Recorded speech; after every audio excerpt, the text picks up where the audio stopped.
E se eu te dissesse que não existe ninguém além de Deus? E que todos os papéis da sua vida, o herói, o vilão, o traidor, o salvador, são desempenhados pelo mesmo ser? Nesta palestra extraordinária, Neville Goddard revela uma verdade que dissolve o julgamento, o medo e a culpa. Deus desempenha todos os papéis. Ou enganado, o juiz e o condenado, o ladrão e aquele que foi roubado, todos são máscaras do mesmo Eu Sou Eterno. Hoje, você será convidado a olhar nos olhos do mundo e considerar si mesmo refletido em tudo. Prepare-se para atravessar o véu da ilusão, das trevas para a luz. Deus desempenha todos os papéis, e digo isso literalmente. Moisés disse: Quando eu for aos israelitas e eles me perguntarem quem me enviou, o que direi? O Senhor respondeu: Diga, Eu sou me enviou a você. Este é o meu nome para sempre, e assim serei conhecido de geração em geração. Êxodo 3 versículo 13, 15. Imagine só, eu voltando para casa e dizendo para minha esposa: Você se lembra da peça que vimos semana passada? Ela se lembrou vividamente. Eu disse: Convidei todo o elenco para jantar, então vamos nos preparar para recebê-los. Nos ocupamos e preparamos tudo para uma bela festa depois que o teatro fechasse hoje à noite. Mas, quando eles chegam, presumo que minha esposa os conheça. Ela não os conhece e, sendo a anfitriã perfeita, diz: Sou a senhora Goddard, e agora me diga quem são vocês? Ele responde: Sou o autor da peça. Sou o herói da peça. E quem é você? Sou o vilão. E quem é você? Sou o acusado na peça. E você? Sou o acusador. Sou o juiz. Sou a empregada. Isso, aquilo e mais um monte de coisas. Ela então se vira e diz: Eu vi todos vocês e adorei. Mas não me lembro de ter visto você. Quem é você? Sou o assistente de palco. E você? Eu também estou nos bastidores, sou o carpinteiro, sou o iluminador, sou o técnico de som. Todos se declaravam Deus antes mesmo de ele revelar o nome da máscara que usava. Ele representava todos os papéis. O autor e tudo o que concebeu era ele mesmo. Tudo o que ele concebeu era ele mesmo. Hoje à noite, quando você for para casa, me faça um favor. Presumo que você tenha uma Bíblia, leia o capítulo 12 de Jó. O enganador e os enganados são dele. Ele pega o rei e destrói tudo o que ele tem, e depois o cobre com um pano na cintura. Ele despe o sacerdote. Ele humilha os humildes. Ele edifica a nação e a destrói. Ele faz tudo. E Jó se pergunta: O que eu fiz para merecer isso? Contabilizem as minhas iniquidades. Peço que as contêm. Por que escondem o rosto de mim? Ele diz: Esta é a minha salvação, pois ele sabe que o ímpio não pode permanecer diante de Deus e não se sente culpado de nada do que é acusado.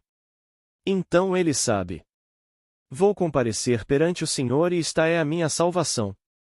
Por que escondem o rosto como se eu fosse um inimigo? Porque ele sabe que, quando comparecer perante Deus e Deus olhar para o seu rosto, Deus não verá ninguém além de si mesmo. Não pode. Então, deixe-me compartilhar com vocês uma experiência maravilhosa que recebi pelo correio. Na verdade, tenho muitas para compartilhar esta noite. Esta senhora escreveu, e Deus fala com o homem, aliás, por meio de sonhos e visões. Ouvi a palestra no dia 22 de novembro, sobre movimento, intitulada Você é um ocupante ou um prisioneiro? Então, você contou a história de seu amigo que aprendeu a se mover. Naquela noite, ao adormecer, presumi que estava completamente desperta. Era exatamente isso que eu queria experimentar. Estar completamente desperta. Então, entrei nesse estado e, enquanto adormecia, ouvi estas palavras: Você é a menina dos meus olhos. E continuou repetindo. Respondi: Sim, eu sei que isso é bíblico. Ouvi Neville falar sobre isso, há muito, muito tempo. E a voz continuou: Você é a menina dos meus olhos. Então acordei e anotei, é meu costume fazer isso. Enquanto anotava, pensei. Talvez não seja bem isso. Então voltei a dormir, tentando organizar meus pensamentos. A palavra maçã em hebraico significa homenzinho refletido na pupila do olho. Olhe para a pupila de qualquer pessoa neste mundo e quem você vê? Você só vê a si mesmo. Se eu algum dia comparecesse perante a face de Deus, é isso que ele pede, essa seria a minha absolvição. Por que você esconde o seu rosto? Se eu pudesse comparecer perante você, você saberia o quão inocente eu sou. Você olharia nos meus olhos e veria apenas a si mesmo. Assim, neste capítulo 12, ele disse: todo o poder, toda a sabedoria são dele. O enganado e o enganador são dele, não há outro. Então, eu olho nos olhos do enganador e quem eu vejo? A mim mesmo.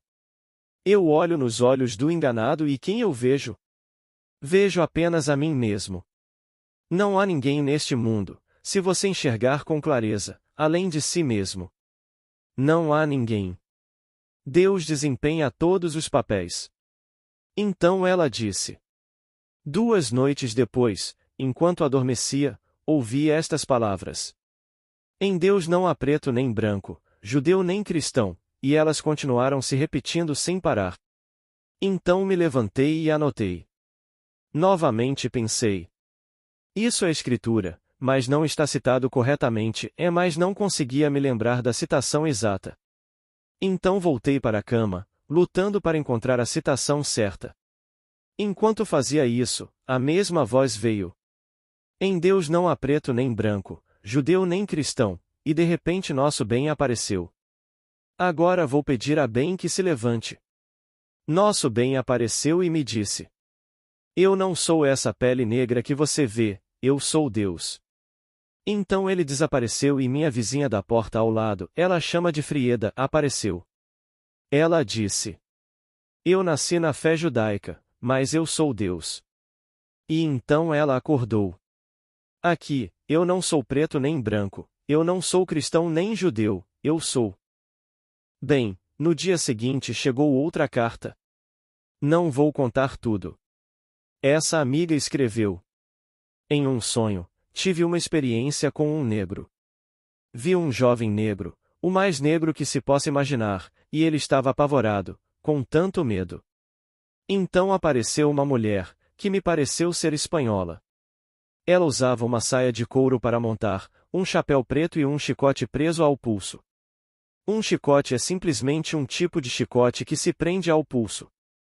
É feito de couro trançado, é isso mesmo, um chicote. E ela caminhou em direção a esse homem que estava tão apavorado, e sem demonstrar nenhuma emoção, ela o açoitou. Eu protestei. Levantei-me de onde estava e fui protestar contra aquela surra horrível e impiedosa, e uma voz me disse. É assim que passamos das trevas para a luz. Ela sabia que tudo aquilo era simbolismo. Não se tratava de um negro se tornar branco ou vice-versa. Mas sim de passar das trevas para a luz. No mesmo capítulo 12 de Jó, no versículo 16, creio eu, você verá. Das trevas profundas para a luz. Você lê isso no capítulo 26 de Atos, quando o Cristo ressuscitado aparece. Por que vocês me perseguem? Paulo respondeu. Quem é você? Eu sou Jesus, a quem você persegue.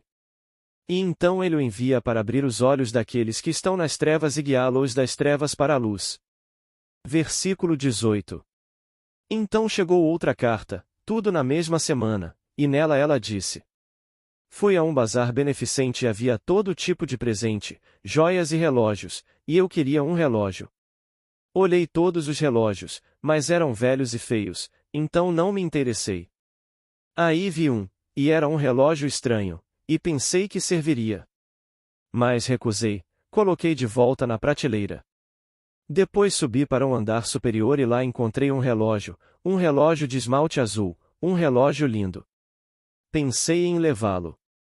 Desci com ele e então decidi que não o levaria. Aí a vendedora me disse. Encontrei muitos outros presentes que chegaram quando subi, outros presentes novos chegaram e eram presentes lindos, muito mais lindos que os outros presentes. A vendedora me disse: "Olha esses perfumes", e então ela disse: "Neville doou este." Ela disse: "Bem, se Neville doou esse, eu o levo." Então ela olhou bem nos meus olhos e disse: "Se você olhar para isso, seus olhos se curarão." Acordei, na esperança de que o perfume de Neville abrisse meu olho espiritual. Bem, a palavra perfume em hebraico significa simplesmente uma fragrância produzida pelo fogo, como incenso queimando. É queimado em um ambiente fechado, que então esvazia o cômodo de seus ocupantes. Portanto, se a cegueira ocupa o seu mundo e isso é iluminado pelo fogo do Espírito, ele esvazia a escuridão daquele cômodo. Qualquer coisa que esteja lhe possuindo agora e que não deveria estar lá, qualquer limitação, qualquer pobreza, qualquer coisa, se você olhar para dentro dela, simplesmente agirá como aquele perfume fragrante no cômodo fechado e esvaziará o ocupante que não deveria estar lá. Assim, ele abre os olhos e os conduz das trevas para a luz. Então, aqui, eu digo que Deus desempenha todos os papéis. Nenhum negro se torna um homem branco, nem nenhum homem branco um negro, porque Deus desempenha ambos os papéis. Tudo em um sonho é um símbolo. Mas neste mundo, este é um sonho acordado, e este é um sonho acordado e também um símbolo. Tudo é um símbolo, de modo que ninguém está passando de um pequeno verme para a idade adulta, como ensinam os evolucionistas. A evolução pertence apenas, eu diria, aos assuntos do homem. Em vez de atirar uma flecha em um homem, agora explodimos 1 milhão com uma bomba de hidrogênio. Assim, ele desenvolveu os meios de destruição em massa. Essa é a evolução nos assuntos do homem. Em vez de simplesmente arar com uma enxada, ele agora ará com um trator motorizado, e amanhã será movido a energia nuclear. Os meios de transporte, em vez de atravessar o país a pé e depois a cavalo, agora voam, e amanhã viajarão quase à velocidade da luz. Tudo isso é evolução nos assuntos do homem. Mas o pequeno pássaro constrói seu ninho hoje como fazia no início dos tempos. Na criação de Deus não existe evolução. Tudo não passa de um símbolo do despertar divino. Então, quando você está em seu maravilhoso sonho, e Deus fala com você a cada instante, seja no sonho da noite ou no sonho acordado. E então, quando bem cresce, e bem significa o filho da fortuna, é isso que bem quer dizer. Encontramos por toda a Bíblia a bênção, a descida do Espírito sobre o homem, que é a descida da pomba. Essa é a bênção da pomba, finalmente, quando ela vem sobre o indivíduo. Quando o homem, sendo a arca de Deus contendo tudo, mas nada está fora da arca, e quando a pomba retorna e Noé estende a mão e a pomba pousa em sua mão, e ele a recolhe, e a pomba o cobre de beijos, e ele a acolhe em si, o Espírito entra. Tendo sido enviado, ele retorna, o dilúvio tendo terminado. Que dilúvio? O dilúvio da ilusão. Enterradas em todas as ilusões ao nosso redor, e que consideramos tão reais, elas são todas símbolos gritando conosco, tentando nos dizer para despertar. E quando o homem começa a despertar, e a enchente começa a baixar, a pomba retorna e pousa em sua mão, e então ele o leva para dentro de si, a arca de Deus. Então, vou lhes contar a pequena história sobre a peça, que é uma história verdadeira. Quem é você? Eu sou o autor. E quem é você? Eu sou o herói, eu sou o vilão, eu sou o acusado, eu sou o acusador, eu sou o juiz, eu sou o carcereiro. Todos invocaram o nome de Deus antes de colocarem a máscara. Tudo no mundo é Deus, nada além de Deus. Meu velho amigo Abdullah, anos atrás, numa noite, nunca tínhamos mais de 15 ou 16 alunos juntos, se conseguíssemos 20, já era uma grande sorte, ele disse. Imagine agora sua mãe, aquela que você ama profundamente, quem não ama a própria mãe, e se você pudesse ver seus olhos, a verdadeira mãe usando a máscara que você ama, você abraçaria essa máscara e a amaria. Mas imagine agora que ela fosse a pessoa mais bela do mundo, de olhos azuis e loira. E a AB olhou para mim, pois na turma a maioria de nós era negra, não mais do que 4 caucasianos. Ele olhou para mim e disse: Imagine agora a mãe que você tanto ama, e ela é loira, de olhos azuis e de pele muito clara. Imagine que você a visse se levantar e depois se deitar e você a visse enterrada naquela pessoa negra, muito escura. Você conseguiria abraçar aquela pessoa negra, sabendo que a ocupante dela é aquela que você tanto amou? Bem, devo confessar que foi um choque para toda a turma. Abdullah ensinava dessa forma. Ele ensinava chocando. Ele sempre demonstrava tudo, algo que eu não faço aqui no púlpito porque constrangeria muitos de vocês. Tudo o que ele fazia, fazia com um gesto físico que realmente chocava. Mas vocês podem fazer isso com palavras, sem usar as mãos e outras partes do corpo para demonstrar. Ele, porém, usava todas as partes do corpo para demonstrar passagens das Escrituras, mostrando a unidade e a unicidade de Deus. Ele sempre começava a reunião dizendo: Louvado seja esse senso de unidade que é a nossa unidade. Sempre, a unicidade de todos nós. Não importa o que pareçamos ser superficialmente, somos todos um. Então, eu lhes digo, Deus é um. Não há nada além de Deus. Ele desempenha todos os papéis no mundo. Assim, quando essa mulher teve a experiência de você é a menina dos meus olhos, encontramos isso pela primeira vez em Deuteronômio 32. Versículo 10. Ele está falando com Jacó, a quem encontrou no deserto, a quem protegeu e cuidou, e então disse: Você é a menina dos meus olhos, pois quando Deus olhou nos olhos dele, só pôde ver a si mesmo. Portanto, quando o olho está aberto para refletir e realmente refletir o observador, então ele vê a si mesmo. E sempre se acolhe. Então Jó clamava: Não escondas de mim o teu rosto. Deixa-me ver o teu rosto, enumera as minhas iniquidades, dize-me o que fiz de errado. O que fiz para merecer isso? Por que escondes o teu rosto como se eu fosse um inimigo? Mostra-me o teu rosto. Se eu pudesse ver a face de Deus, teria a minha salvação, pois ele não olha para o ímpio. No Sermão da Montanha, lemos: E quem verá a sua face? Quem, senão os puros de coração, verá a sua face? Deixe-me dizer-lhes que a pureza de coração não é algo pelo qual você e eu devamos lutar ou clamar. Estou convencido, pela minha própria experiência, de que este vir à presença de Deus não consigo entender porque fui atraído para lá e a minha aptidão para o reino de Deus é a consequência, e não a condição, da sua graça. Certamente eu não era puro de coração. Certamente eu não era nada que eu consideraria digno desse chamado, mas eu sabia, ao vir à sua presença e estar diante do Cristo ressuscitado, que quando ele olhou para mim, não viu ninguém além de si mesmo. Eu voltei. O filho pródigo havia retornado. Mas eu voltei porque ele me chamou. Tudo vem de Deus, nós amamos porque ele nos amou primeiro. Nós viemos porque ele nos chamou primeiro. Tudo vem de Deus.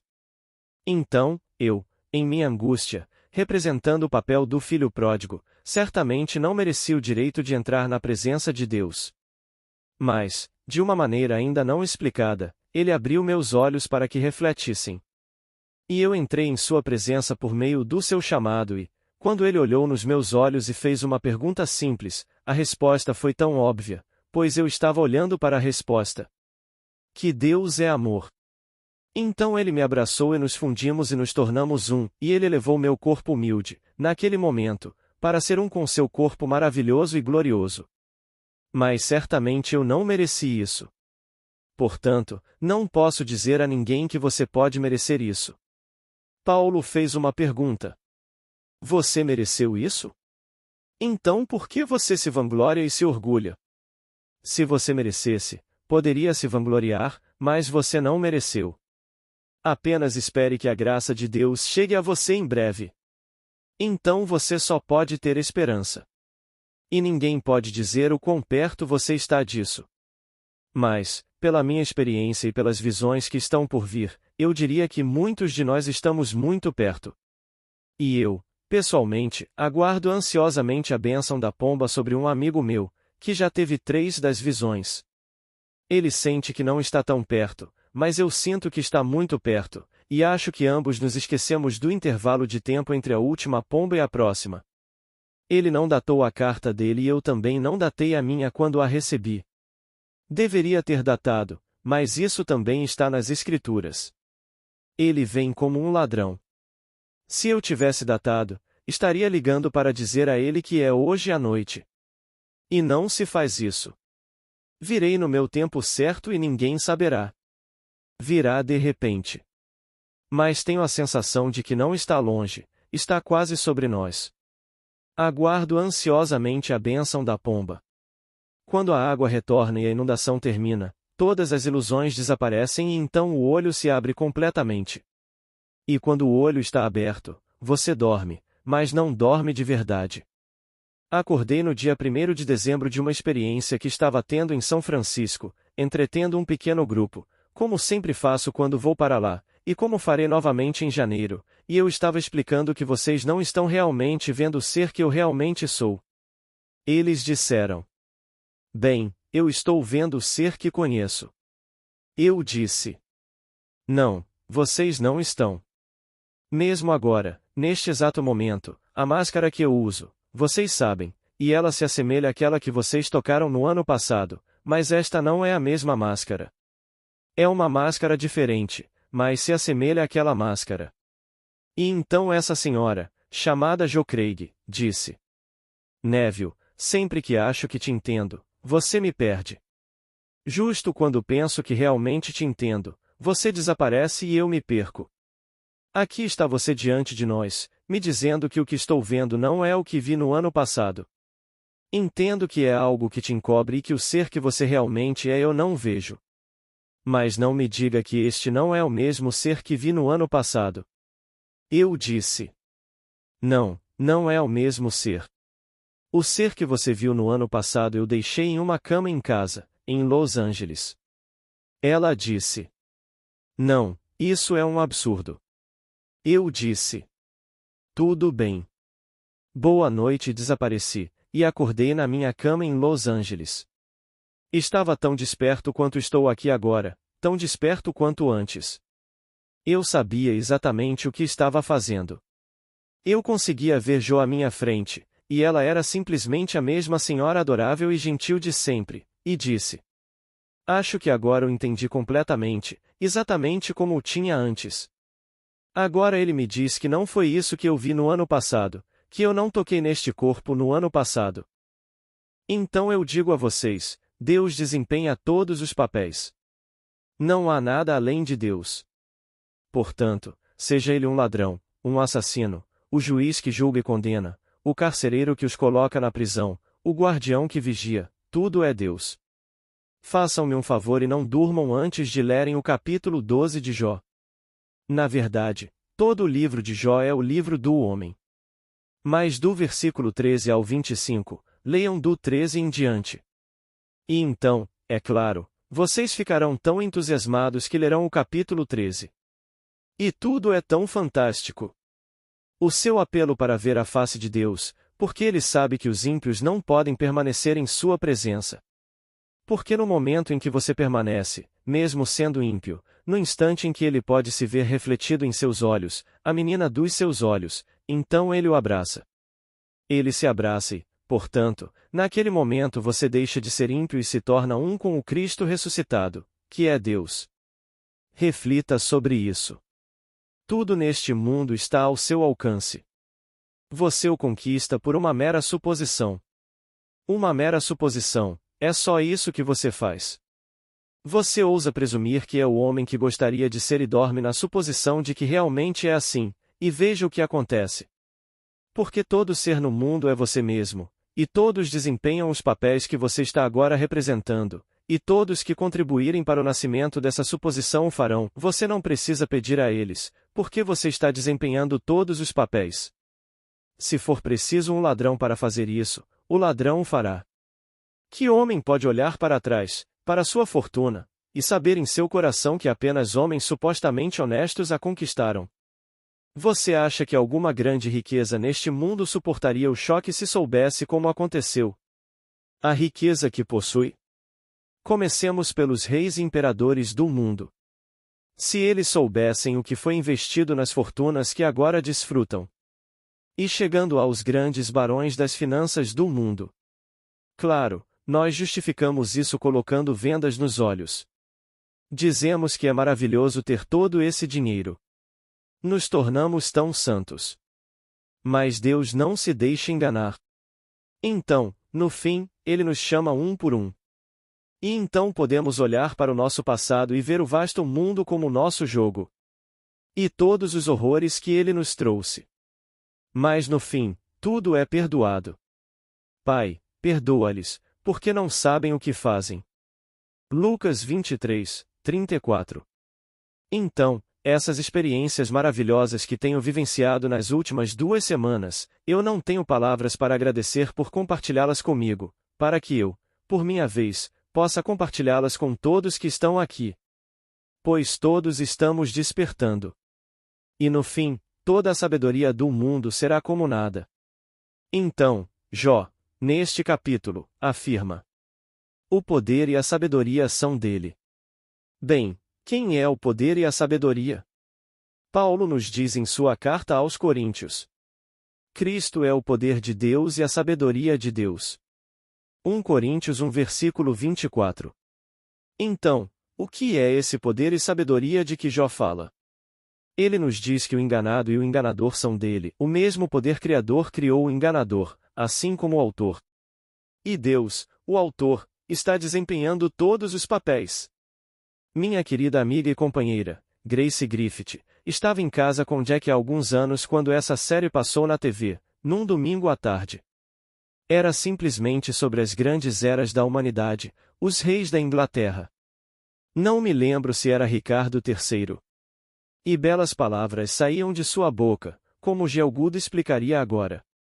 E Grace me disse, inocentemente: viu? Eles não eram tão maus assim.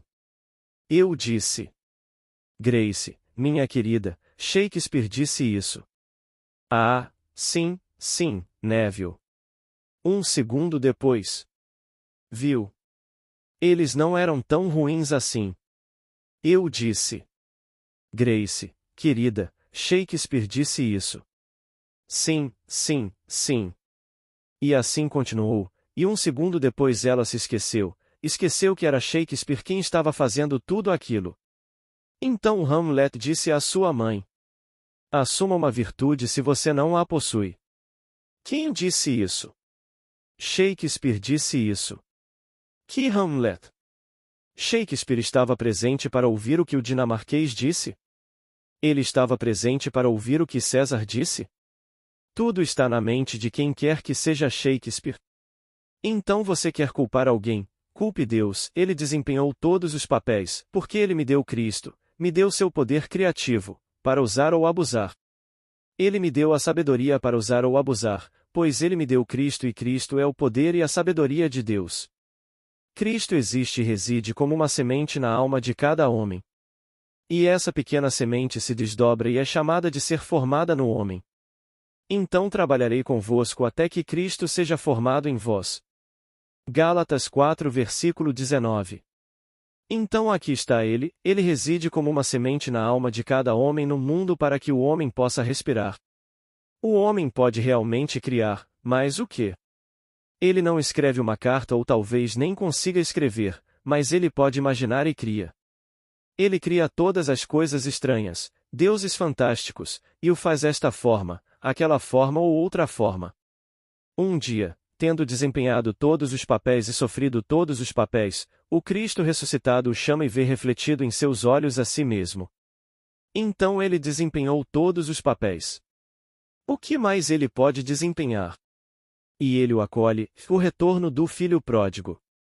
Seja ele negro, branco ou oriental quando retorna, ao ser acolhido, ele se torna um com o Cristo ressuscitado. Não me peçam para descrever ou definir o ser que é o Cristo ressuscitado. Ele desafia qualquer descrição. É impossível definir, contudo, é humano, mas todo amor, abraçando a todos.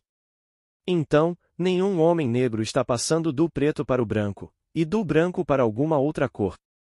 São todos símbolos, tudo aqui é um símbolo. Portanto, seu sonho é um símbolo e o sonho acordado também é um símbolo. A.B. costumava nos dizer: sabe, se vocês entendessem. Vocês podem entrar em um ônibus e contá-los. Ele e eu sentávamos juntos no parque e ele observava as pessoas passando, contando, uma senhora e 2 cavalheiros ou talvez 2 senhoras e 1 cavalheiro, e talvez 3 pássaros voando. E tudo significava algo. Ele tentava me explicar o simbolismo do que estava passando, que 2 senhoras e 1 cavalheiro seriam diferentes de 2 cavalheiros e 1 senhora. Entre em um ônibus, e ao entrar, você pode prever o futuro da viagem pelas pessoas que entraram. Para ele, tudo era simplesmente a linguagem de Deus, e nenhum deles entrava ou saía por acaso. Tudo era Deus se revelando, gritando sua linguagem para todos, mas ele tem ouvidos, porém ainda não estão abertos, e ele tem olhos, mas ainda não pode ver. Tudo no mundo está falando com o homem e só existe Deus. Então, o maior mandamento. Imagine 613 mandamentos. Os rabinos calcularam 365 proibições e 248 planos positivos. E Jesus reduziu tudo a 2, citando o capítulo 6 de Deuteronômio e o 19 de Levítico, e uniu esses 2 em um só mandamento. Ele disse que eram 2, pois afirmou que este era o primeiro quando lhe perguntaram: ouve, ó Israel, o Senhor nosso Deus, o Senhor é um só. Versículo 4. O da palavra Senhor é Eu sou. Ouve, ó Israel, e a palavra Israel significa reinar como Deus. É isso que a palavra significa, reinar como Deus. Jacó, que era a menina dos seus olhos, foi chamado de Israel depois de ter vencido a luta com Deus. Ele o renomeou de Jacó para Israel. Então aqui, ouve, ó Israel, o Senhor, isto é, o Eu sou, nosso Deus, é uma palavra no plural, Elohim, nossos é o S sou, é um Eu sou, é essa unidade composta. Então, todos nós reunidos formamos um só Eu sou. Esse é o primeiro mandamento. Agora ame-o com todo o seu coração, com toda a sua alma, com toda a sua mente, com toda a sua força. Este é o segundo. Ame o seu próximo como a si mesmo. Não há outro mandamento maior do que estes. Ele pega 613 mandamentos e os reduz a 2, dizendo-nos que não há necessidade de nenhum outro. E lembre-se sempre de que todos os Eu sou, os negros e os brancos, os amarelos, os ladrões, aqueles que são roubados e aqueles que roubam, aqueles que vendem e aqueles que compram, todos os Eu sou são um só Eu sou. Lembre-se sempre disso. Estou olhando para o meu mundo e vendo todo o vasto mundo projetado para fora, sou eu mesmo projetado para fora.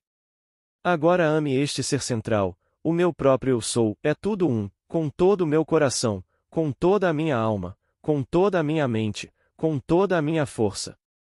Agora, o segundo é este. Ame o seu próximo como a si mesmo. Bem, por quê? Ele é você mesmo.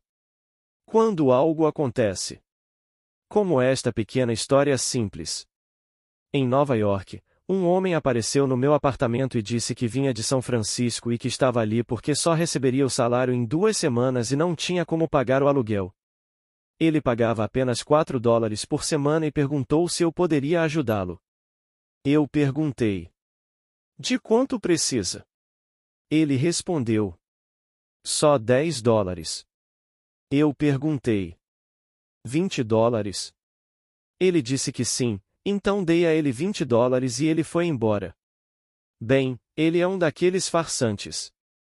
Eu fui enganado e ele foi o enganador. Então, na noite da palestra seguinte, ele apareceu na minha reunião e minha esposa estava lá. Ele não a reconheceu e disse: o que é uma senhora tão gentil como você? O que está fazendo aqui? Eu havia descrito o homem para minha esposa e ela disse a ele, inocentemente: estou aqui para proteger meu marido. Ele está no palco. Ele desceu as escadas correndo como um raio. Ele se deparou com a esposa daquele a quem havia enganado. Eu sei o que aconteceu. Bem, que espetáculo na Broadway poderia ter proporcionado mais diversão do que esse sujeito, tudo isso por $20. Ele só queria 10, eu lhe dei 20. Ele só queria mesmo 10. Gastou 1 hora do seu tempo e do meu para conseguir $10. Com essa inteligência, ele poderia ter investido e feito fortuna. Mas não, é assim que as coisas são. Ele chegou bem na hora em que minha esposa disse para avaliar o local e ver qual mulher ele poderia conquistar. Todo o campo para ver se conseguia outra por 10, 20 ou $50. Bem, essa é a vida dele. Quem está jogando? Eu estou jogando. Quando me dei conta da ironia de tudo isso, o que seriam $20? É tão engraçado. Então você dá adeus aos $20 e teve uma experiência. Depois, você precisa aprender, perdoá-lo, pai, ele não sabe o que faz porque você o fez jogar. Porque ele é o nosso próprio ser jogando e ele está jogando. Um dia, quando você se tornar o pai e souber quem o pai é, ele estará agindo, terá agido de todas essas maneiras. Você não agiu assim? Você não pediu $10 emprestados a alguém e não devolveu, mas enganou inúmeras vezes. Portanto, você é o enganador e o enganado, e o mundo inteiro é você mesmo, excluído. Então eu digo, e digo isso com toda a convicção e literalmente, Deus desempenha todos os papéis. No fim, os Elohim, a unidade composta, todos nós, somos reunidos e então o Senhor, o Eu Sou, explica em detalhes o significado de tudo. E então, a partir daí, entramos em uma quebra muito, muito maior, eu diria, da rocha primordial para uma peça maior. Esse é o desafio, essa é a alegria. Não queremos simplesmente retornar e durar para sempre tendo representado a peça. Não queremos isso, queremos uma peça mais maravilhosa, seguindo esta, para que possamos ser mais translúcidos, mais expansivos e cada vez maiores. É assim que Deus age. Então, o Uno está sempre crescendo, expandindo-se além dos sonhos mais ousados, condensando e fragmentando a si mesmo, então reunindo todos no mesmo Uno. E ninguém perdeu sua identidade. Eu sei por experiência própria que você não perde sua identidade, mas inclui o eu muito maior, que nada mais é do que Deus Pai. Agora, vamos entrar no silêncio. Além de algo que eu não havia publicado antes, chamado A Ressurreição. Esse é o 5º livro dos 5. 4 deles estavam fora de catálogo, e depois vem a ressurreição. E eu espero que vocês leiam a ressurreição várias vezes. Não estou dizendo que seja fácil de entender na primeira leitura. Cada palavra é verdadeira. Tudo é verdade. Eu apenas compartilhei minha própria experiência, e vocês devem ler e deixar que ela penetre em seus pensamentos. Pois o que eles contaram nos evangelhos é o relato de suas próprias experiências. Eu testemunho junto com eles. A mesma experiência. Alguma pergunta? Pergunta. Você poderia explicar melhor a afirmação ame o seu próximo como a si mesmo? Quando você está irritado ou gosta de provocar, qual deve ser a sua atitude para amá-lo como a si mesmo? Resposta. Ame-o como a si mesmo e comece a praticar.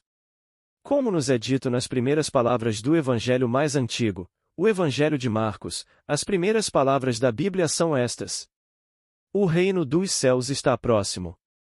Arrependam-se e creiam no Evangelho. A palavra arrependimento representa uma mudança radical de mentalidade. Então, se ele é alguém sem graça, uma mudança radical o transformará em alguém encantador. Uma mudança radical. Se alguém é realmente entediante, você o transforma radicalmente. Você vai direto à raiz, não apenas faz uma pequena poda na árvore. Suponha que ele ou ela fosse o ser mais maravilhoso do mundo. Sabe, tem gente que nem isso quer. Um cara em Nova York, durante a última guerra, odiava o Roosevelt, odiava mesmo. Eu perguntei por quê. Bom, ele disse. Não sei explicar. Ele se acha um rei e a gente não quer reis neste país. Ele nomeia o filho, Elliot, general, quando outros rapazes muito mais qualificados são soldados rasos. Ele é general. Eu disse. E daí? Deixa pra lá. Você conhece a lei, não conhece? Isso é uma questão de princípio. E aí ele disse: Não. Sabe o que eu faço de manhã? Eu fico na frente do espelho, enquanto me barbeio, e fico xingando ele, e como eu xingo o Roosevelt. Eu disse: Quem você está prejudicando?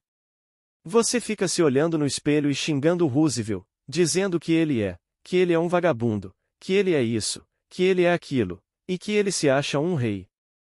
Eu disse: Por que você faz isso? Ele disse: Neville, não há uma peça na Broadway em que eu consiga entrar por menos de $10. Numa manhã eu gasto, digamos, 5 minutos me maquiando e nos 5 minutos em que o repreendo, me divirto tanto. Não há nenhuma peça na Broadway com 2 horas de duração que me divirta tanto quanto esta por 5 minutos. Então ele não desistia. Ele não queria ver o Sr. Roosevelt como uma pessoa nobre, não queria mesmo. Ele simplesmente o odiava.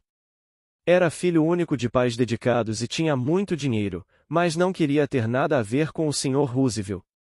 E não importava o que eu dissesse, ele concordava comigo em palavras, mas não na prática. Então eu dizia: Fulano é realmente uma pessoa adorável e você o odeia por algum motivo que não explicou. Você não quer saber que ele é uma pessoa adorável. E você se depara com isso o tempo todo. Tínhamos alguém em casa ontem à noite, então fomos jantar fora. Foi um jantar adorável, éramos 4. Quando voltamos, o rapaz do grupo de 4 foi até um lugar chamado Scão, no terraço de um prédio, e tivemos uma refeição maravilhosa, num ambiente encantador. Quando voltei, ela é tia desse rapaz, mas eu não tive o prazer de conhecer o pai dele, que é irmão dela, ele já faleceu, e a mãe do rapaz também. Eu disse que só tive o prazer de conhecer a mãe dele. Ela não gosta da mãe, e a mãe já faleceu, sumiu deste mundo. Então eu disse a ela o quanto ela sempre foi uma senhora adorável e gentil, e que eu não queria nenhuma perturbação. Não me importo com o que você pensa dela, para mim ela é uma senhora gentil. Eu só consigo vê-la na minha mente como a senhora mais adorável, terna e gentil, e mãe do meu amigo. Bem, ele ficou totalmente intrigado porque amava muito a mãe. Admirava o pai, mas o pai era irmão da tia, e ele não queria ofendê-la, embora soubesse que amava a mãe. Eu não me importava com o que a tia ou ele pensavam, estou simplesmente falando da adorável senhora que conheci. Sempre disse que gostaria de ter conhecido o pai dele, mas ele morreu. Mesmo assim, ela não conseguia se reconciliar. Tinha uma opinião desagradável sobre a cunhada falecida e não via a necessidade de superar essa antipatia. A mulher estava morta, mas ela não conseguia mudar de opinião. Eis duas opiniões sobre a mesma pessoa, radicalmente diferentes. Então eu digo: apaixone-se. Deus nos amou, por isso amamos. Eu não poderia amar se Ele não tivesse me dado o dom do amor. Cada vez que amo, é um presente. Ele me deu todas as paixões do mundo para que eu pudesse exercê-las. Ele me deu ódio, me deu violência, me deu tudo. Então, Ele me deu o maior presente de todos, Ele mesmo, que é o amor. E eu posso exercê-lo. O que eu poderia ter que Deus não me deu? Ele está me dando a si mesmo e Ele é tudo. Sim, Ele é o ladrão e é dele que ele roubou. Leia atentamente as Escrituras. Que livro? É o livro dos livros, é a palavra de Deus. Quer descobrir quem Ele é? Leia o livro de Jó. Ele não entende por que essas coisas estão acontecendo comigo, a vítima inocente deste experimento horrível. Mas vale a pena. Façamos o homem à nossa imagem. O homem não pediu isso. Tudo está morto e está morto, não pode estar certo ou errado, e não pode sentir nada. Agora ele vai dotá-lo com a capacidade de sentir e submetê-lo ao inferno para que possa receber o dom de Deus, que é Ele mesmo. E ele o submete a todas as coisas. Mas Jó não entende até o final do último capítulo. Eu te conhecia só com o ouvir, mas agora os meus olhos te veem. O olho está aberto, tudo agora pode ser compreendido, e se você compreende tudo, você vê tudo. Que autor condenaria os atores por interpretarem brilhantemente os papéis que ele concebeu? Ele elogiaria o ladrão se o tivesse concebido e interpretado bem? Se não o fizesse, ele o repreenderia severamente. Se o ladrão saísse do palco sem receber o desprezo e o ódio do público, então ele não teria interpretado bem o papel, e o autor estaria enojado com o ator e o demitiria. Eu faria isso. Intérprete do meu jeito. Você não está contando a história como eu a concebi. Portanto, quando a plateia vai ao ator no palco, a quem eles deveriam vaiar? Ele é invisível, o autor. Ele está nos bastidores, ninguém pode vê-lo, mas ele escreveu tudo. Então você vai e substitui os atores. Eles são todos marionetes usando máscaras, e se você quer culpar algo, você culpa o autor. E ele é sempre invisível. Bem, Deus é invisível e interpreta todos os papéis do mundo. Não existe nada além de Deus. Alguém compõe uma grande sinfonia e você contrata 150 músicos para tocá-la. Bem, o compositor, ao ouvir todas essas coisas estranhas que não pretendia, fica insatisfeito. Ele vai substituir aquele músico. Ele simplesmente não consegue transmitir o que eu quero ouvir. Era isso que eu pretendia, e ele não está conseguindo. Então, o compositor quer ouvi-la como ele a está ouvindo. Ele quer os atores perfeitos, os músicos perfeitos. E no fim, se há algum elogio a ser feito à sinfonia.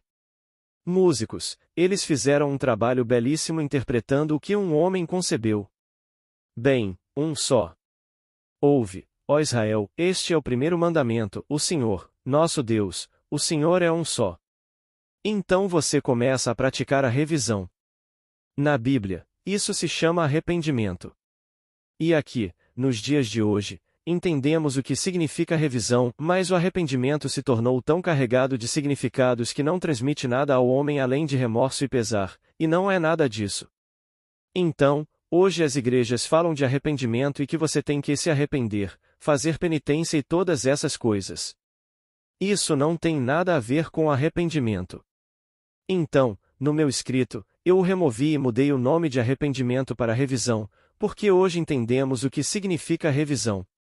Talvez daqui a 1 ano ou 10 anos, também esteja carregado de significados, e alguém venha e o mude novamente, raspe os resíduos e lhe dê um novo nome. Temos palavras cujos significados mudaram. Aliás, hoje em dia quase nos incomoda dizer. Agora, eu trouxe um lindo buquê de flores e disse. Querida, trouxe um ramo de amor perfeito. Bem, minha esposa entende o que quero dizer, a pessoa comum levanta as sobrancelhas. A palavra amor perfeito mudou de significado. Amor perfeito costumava ser um nome feminino. Tudo isso muda com o tempo. Então, quando você volta à Bíblia, o tradutor precisa encontrar o significado original. É só isso que a palavra significa. Se eu conseguir o significado original no idioma que estou usando, é tudo o que preciso. Mas se eu usar a mesma palavra que mudou de significado ao longo dos anos, vou confundir as pessoas. Portanto, uma boa tradução consiste em apresentar o significado do autor da forma mais precisa possível, e é disso que precisamos. Precisamos de revisões o tempo todo porque as palavras mudam de significado. Nossa próxima reunião será na terça-feira da semana que vem. Obrigado.